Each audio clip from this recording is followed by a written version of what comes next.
Truly are making a huge impact in this city. And I want to just say some straight talk, because this city needs to decide some things. People are upset about homelessness, and rightfully so.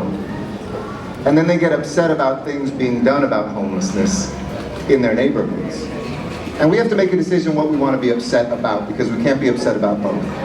You can't both be upset about homelessness and then be upset about building a shelter, or building housing, or building solutions where we live. We have to say to ourselves that if we're going to be a city that doesn't just house our unhoused, but that inspires a nation to fix the systems that cause people to be unhoused, we're going to be on this track a long time. But what I saw last summer, and I worked with St. Joe's for many, many years, is I saw a team that is ready to not only stand for humanity, but also to enact what that means, one person at a time, one tent at a time, one block at a time, one neighborhood at a time, one city at a time.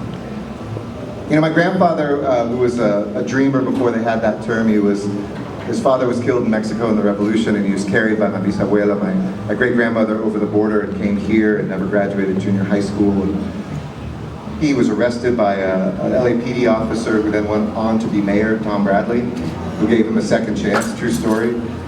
But in World War II, he volunteered, because he still wasn't a citizen, as an immigrant, to fight for this country, and went off to the Pacific Theater and came back and earned his citizenship.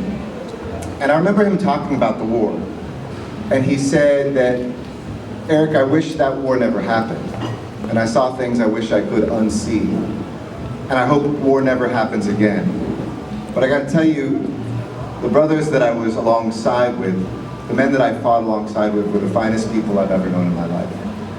And I've been reflecting on that the last couple weeks, and before this dinner, because we don't want something like a pandemic to happen. We would never wish for the crisis of homelessness to be here.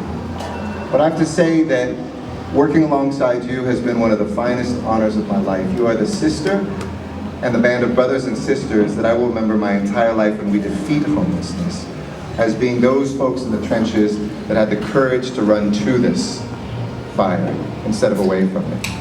And I want to leave you all with some hope, because I believe this is the year we start to bend the curve. I truly do. For 2 years, we were stuck. We were stuck because we didn't know how a disease spread. We were told by the CDC not to do some of the street work. And we were waiting for, thanks to voters, HHH to come online, which is coming 2 years early with 1,000 units extra, 15,000 less per unit. That's the truth of HHH, and I hope the next mayor will get another HHH or a permanent HHH going, because we're going to go from 300 housing solutions for the worst off to 2,000 this year and next year. That's a six-fold increase. And it's organizations like St. Joe's that I witnessed, with men like the one right here in this picture that I was able to play a duet with, who for the first time in decades, in some cases, are transforming their lives. But I want you to know, as we bend the curve this year, I want you to live with a lot of hope of what's going to come next. Because for the next 2 or 3 years, I truly believe we're going to see the unhoused population reduced. The question is, will we have the will to keep that going? Will we continue to support St. Joe's? And there's never a better time to double down. I know there's the VIP reception, which means it's like the richest people reception, right? Biggest donors reception. So double down if you can, because trust me, this money makes a difference. And when we see organizations like St. Joe's, we from the city say, can you do more? And we bring our resources to St. Joe's. The city has given millions of dollars to this organization to do the toughest work in this city, but it is the most important life-changing work that we can have. And I'll end with this. There's a great poem about the artist Andrea del Sarto by Robert Browning, and there's a couple lines in it that says, a man's reach must always exceed his grasp. Because 2022, a person's reach, right, should always exceed his or her grasp. In other words, we reach for things we don't think we can hold. The woman who fights for the end of slavery, who never is able to be free, but so her children will be. The women who fought for the right to vote, but never got to exercise that vote. And Sarah Dussault, our great president of LASA, is here, and she told me to remind you all to vote. There's actually an election on Tuesday with consequences, so please vote for everything from sheriff, and I know Robert Luna is here. sheriff.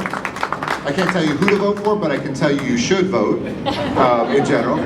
And you know, you think about those moments in American history when people reached beyond their grasp. And the second line after that says, after all, what is a heaven for? And whether it's faith in God that brings you here tonight, or just faith in your fellow human being, don't lose that faith. And after all, what are we here for, if not for that? So let's keep reaching, let's keep producing, let's keep saving lives, and in the end, let's end homelessness in Los Angeles once and for all. And your support is taking us that much closer. Thank you all so much, and have a great evening. Back to you.